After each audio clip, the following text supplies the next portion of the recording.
Calling bell சத்தம் கேட்டு காவேரி கதவை திறக்க வாசலில் அந்த பெரியவர் தாத்தா நிற்பதைக் கண்டு ஒரு நிமிடம் திகைத்துப் போகிறாள். இவரை ஏற்கனவே கனவில் பார்த்திருக்கிறோமே, அந்த பெரிய வீட்டில் இவரும் இருந்தாரே. அது மட்டுமில்லாமல் நாம் மருத்துவமனையிலிருந்து வந்தபோது இவர் வீட்டில்தானே தங்கினோம் என்று பழைய நினைவுகளை அசைபோடுகிறாள். அப்போது அம்மு குட்டி ஓடி வந்து, மிஸ், நீங்க வராம எனக்கு ஸ்கூலே பிடிக்கல என்று கொஞ்சுகிறாள். விஜய்தான் குழந்தையை தூக்கிக் கொண்டு நிற்கிறார். காவேரி தன்னை அடையாளம் தெரியாமல் பார்ப்பதை உணர்ந்த விஜய் வருத்தத்தோடு நிற்க, அப்போது சாரதா அங்கே வருகிறாள். வந்தவர்களை வாசலிலேயே நிற்க வைத்திருக்கும் காவேரியை கடிந்து கொண்டு தாத்தாவை அன்போடு வரவேற்று உள்ளே அழைக்கிறாள். இதை பார்க்கும் காவேரிக்கு குழப்பம் அதிகமாகிறது. அம்மா, பொதுவாக யாரையும் இப்படி வீட்டுக்குள் விடமாட்டாரே, ஏதோ என்னிடம் மறைக்கிறார் என்று மனதிற்குள் நினைத்துக் கொள்கிறாள். உள்ளே சென்றதும் தாத்தா விஜயிடம், என்னடா காவேரிக்கு நம்மளை யாருன்னே தெரியலையா என்று ஆதங்கமாக கேட்கிறார். அதற்கு விஜய், ஆமாம் தாத்தா, எனக்கே இதை பார்க்க கஷ்டமாக இருக்கிறது. அன்றே நீங்கள் சொல்லியிருந்தால் நல்ல சிகிச்சை கொடுத்திருக்கலாம். ஆனால் அத்தைக்கு எங்கே அவளுக்கு ஏதாவது ஆகிவிடுமோ என்ற பயம் என்று தன் வேதனையை பகிர்ந்து கொள்கிறான். காவேரி காதில் இதெல்லாம் விழுந்துவிட்டால் அவளை சந்திக்கும் வாய்ப்பு கூட கிடைக்காமல் போய்விடுமோ என்று விஜய் பயப்படுகிறான்.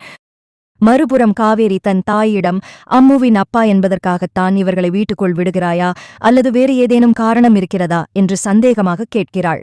அதற்குச் சாரதா, அந்த குழந்தைக்கு தாய் இல்லை. உனக்கு அந்த குழந்தையை எவ்வளவு பிடிக்குமோ அதே போலத்தான் எனக்கும். இதில் என்ன சந்தேகம் என்று சமாளிக்கிறாள். ஆனாலும் காவேரிக்குச் சமாதானம் ஏற்படவில்லை. சிறிது நேரம் கழித்து காவேரி தாத்தாவிடம், ஐயா, உங்களை என் கனவில் அடிக்கடி பார்த்திருக்கிறேன்.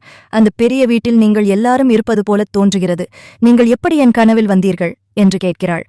தாத்தா பதற்றமடையாமல், நீ என்னை முன்பு நேரில் பார்த்திருக்கிறாய், அது உன் ஆழ்மனதில் பதிந்திருக்கும், அவ்வளவுதான் என்று கூறி அவளை தேற்றுகிறார். பிறகு அம்முவின் ஆசைக்காக காவேரியும் விஜயும் குழந்தையை பூங்காவிற்கு அழைத்துச் செல்கிறார்கள். அங்கே விஜய் பேச்சை ஆரம்பிக்கிறான். காவேரி தன்னிடமிருந்த பழைய நினைவுகள் மறைந்தது பற்றியும் 3 வருடங்களுக்கு முன் நடந்த விபத்தில் தன் கடந்த காலத்தை மறந்ததை பற்றியும் கூறுகிறாள். விஜய் என்ற பெயரைக் கேட்டாலே எனக்குள் ஏதோ ஒரு உணர்வு தோன்றுகிறது என்று அவள் சொல்லும்போது விஜய்க்கு துக்கம் தாழவில்லை. உங்கள் வாழ்க்கையில் முக்கியமான மனிதர்களை, ஏன் கணவரை கூட மறந்திருக்க வாய்ப்பு இருக்கிறது அல்லவா என்று விஜய் கேட்க, அப்படி ஏதும் நடந்திருந்தால் அது எவ்வளவு கொடுமை என்று காவேரி வருந்துகிறாள். திடீரென அம்மு கீழே விழுந்துவிட பதறியடித்து ஓடிச் சென்று குழந்தையை தூக்கி அணைக்கிறாள் காவேரி. அவளின் அந்த தாய் பாசத்தைக் கண்டு விஜய் நெகிழ்ந்து போகிறான். அவளுக்கு எப்படியாவது பழைய நினைவுகளைக் கொண்டு வர வேண்டும் என முடிவெடுக்கிறான். மறுநாள் விஜய் ஒரு முருகன் டாலர் போட்ட செயினை கொடுத்து அதை மிஸ்ஸிடம் கொடுக்குமாறு அம்முவிடம் கூறுகிறான். பள்ளியில் அம்மு அதை காவேரியிடம் கொடுக்க, அதை பார்த்ததும் காவேரிக்கு தூக்கி வாரி போடுகிறது. எனக்கு இந்த டாலர் பிடிக்கும் என்பது இவருக்கு எப்படி தெரியும்? கனவில் வந்தவர்கள் நேரில் வருகிறார்கள். எனக்கு பிடித்தமான பொருட்கள் என்னை தேடி வருகின்றன. நிச்சயம் அம்மா ஏதோ பெரிய விஷயத்தை என்னிடம் மறைக்கிறார் என்று உறுதி கொள்கிறாள். இந்த உண்மையை அறிய நிவினுக்கு தொடர்பு கொண்டு பேசலாம் என்று காவேரி முடிவெடுக்கிறாள். காவேரி பள்ளியிலிருந்து வீட்டுக்கு வந்தும் வராததுமாக தன் அறைக்குள் சென்று கதவை பூட்டிக் கொள்கிறாள். கையில் அந்த முருகன் டாலர் செயினை வைத்தபடி, நிச்சயமாக இது ஏதோ ஒரு பெரிய உண்மையின் சாட்சி.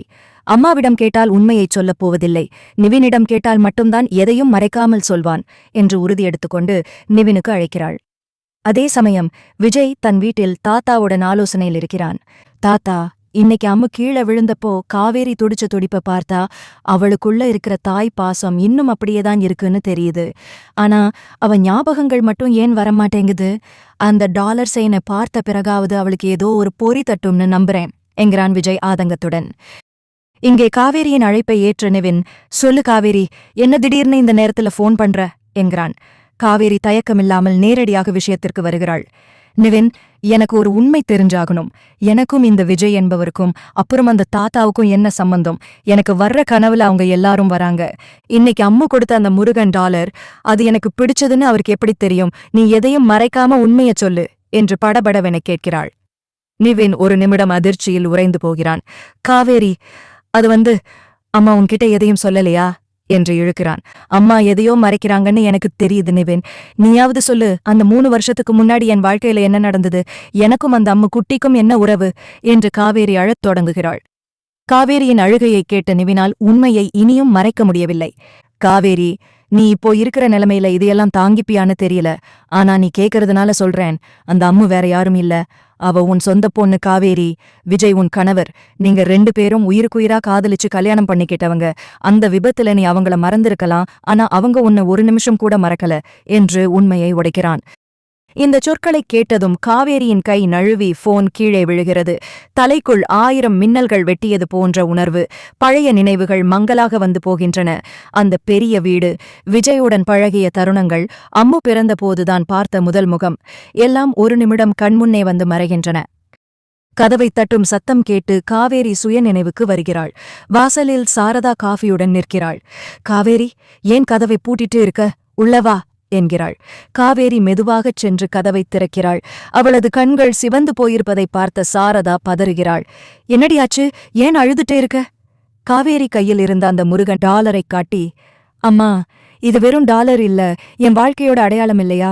என் புருஷனையும் பிள்ளையையும் என்கிட்ட இருந்து ஏன் மறைச்சிங்க? எனக்கு ஞாபகம் வரக்கூடாதுன்னு நீங்க நினைச்சது என்னவோ உண்மைதான், ஆனா என் மனசு அவங்களை அடையாளம் கண்டுக்கிடுச்சு அம்மா என்று ஆவேசமாக கேட்கிறாள். சாரதா அதிர்ச்சியில் வாயடைத்துப் போய் நிற்கிறாள். உண்மை தெரிந்துவிட்டது என்பதை உணர்ந்த அவர், உன் உயிருக்கு ஆபத்து வந்துருமோங்கிற பயத்துல தாண்டி உண்மையைச் சொல்லாம இருந்தேன் என்று கதறுகிறார். ஆனால் காவேரியோ, இனிமே பயப்பட எதுவுமே இல்லை அம்மா, என் குடும்பம் எனக்கு வேணும், அம்மாவை இனிமே ஒரு நிமிஷம் கூட என்னால பிரிஞ்சு இருக்க முடியாது என்று கூறிவிட்டு அங்கிருந்து விஜயன் வீட்டை நோக்கி புறப்படத் தயாராகிறாள். கதை விறுவிறுப்பாகச் செல்கிறது. அடுத்ததாக காவேரி விஜயை சந்திக்கும்போது என்ன நடக்கும்? அவள் நினைவுகள் முழுமையாகத் திரும்புமா என்பதைப் பற்றி பார்ப்போம். காவேரி ஆவேசமாக வீட்டை விட்டு வெளியேற முயல சாரதா அவளின் கையைப் பிடித்து தடுக்கிறார். காவேரி, இருடி, அவசரப்பட்டு எந்த முடிவும் எடுக்காத. உனக்கு இன்னும் முழுசா ஞாபகம் வரல. நிவின் சொன்னத வச்சு நீ போறது உனக்கே ஆபத்தா முடியலாம் என்று பதறுகிறார். ஆனால் காவேரி எதையும் கேட்கும் நிலையில் இல்லை. இத்தனை நாள் என்னை இருட்டுல வச்சிருந்தது போதும் அம்மா. என் கண்ணு முன்னாடியே என் பொண்ணும் புருஷனும் வந்து நின்னும் அவங்கள அடையாளம் தெரியாம நான் மிஸ்னு சொல்லிட்டு இருந்தது எவ்வளவு கொடுமை தெரியுமா என்று அழுது கொண்டே ஆட்டோ பிடித்து விஜய் வீட்டுக்குச் செல்கிறாள். அங்கே விஜய் தன் அறையில் அம்முவை தூங்க வைத்துவிட்டு காவேரியின் புகைப்படத்தை பார்த்து கலங்கிக் கொண்டிருக்கிறான். எப்போ காவேரி, உனக்கு என்னை தெரியும். இந்த தாலியும் மெட்டியும் உன் கழுத்துல ஏற வேண்டியது, ஆனா விதி நம்மளை இப்படி பிரிச்சு வச்சிருக்கே என்று புலம்புகிறான். அப்போது திடீரென காலிங் பெல் சத்தம் கேட்கிறது. விஜய் வந்து கதவை திறக்க அங்கே கலைந்த தலைமுடியுடனும் கலங்கிய கண்களுடனும் காவேரி நிற்பதை பார்த்து அதிர்ச்சி அடைகிறான். காவேரி, இந்த நேரத்துல இங்க என்ன பண்றீங்க? உடம்புக்கு ஏதும் முடியலையா என்று பதட்டமாகக் கேட்கிறான். காவேரி அவனை ஒரு நிமிடம் உற்றுப் பார்க்கிறாள். நிவின் சொன்ன வார்த்தைகள் அவள் காதுகளில் ஒலிக்கின்றன. மெதுவாக உள்ளே வந்த காவேரி தூங்கிக் கொண்டிருக்கும் அம்முவின் அருகில் அமர்கிறாள்.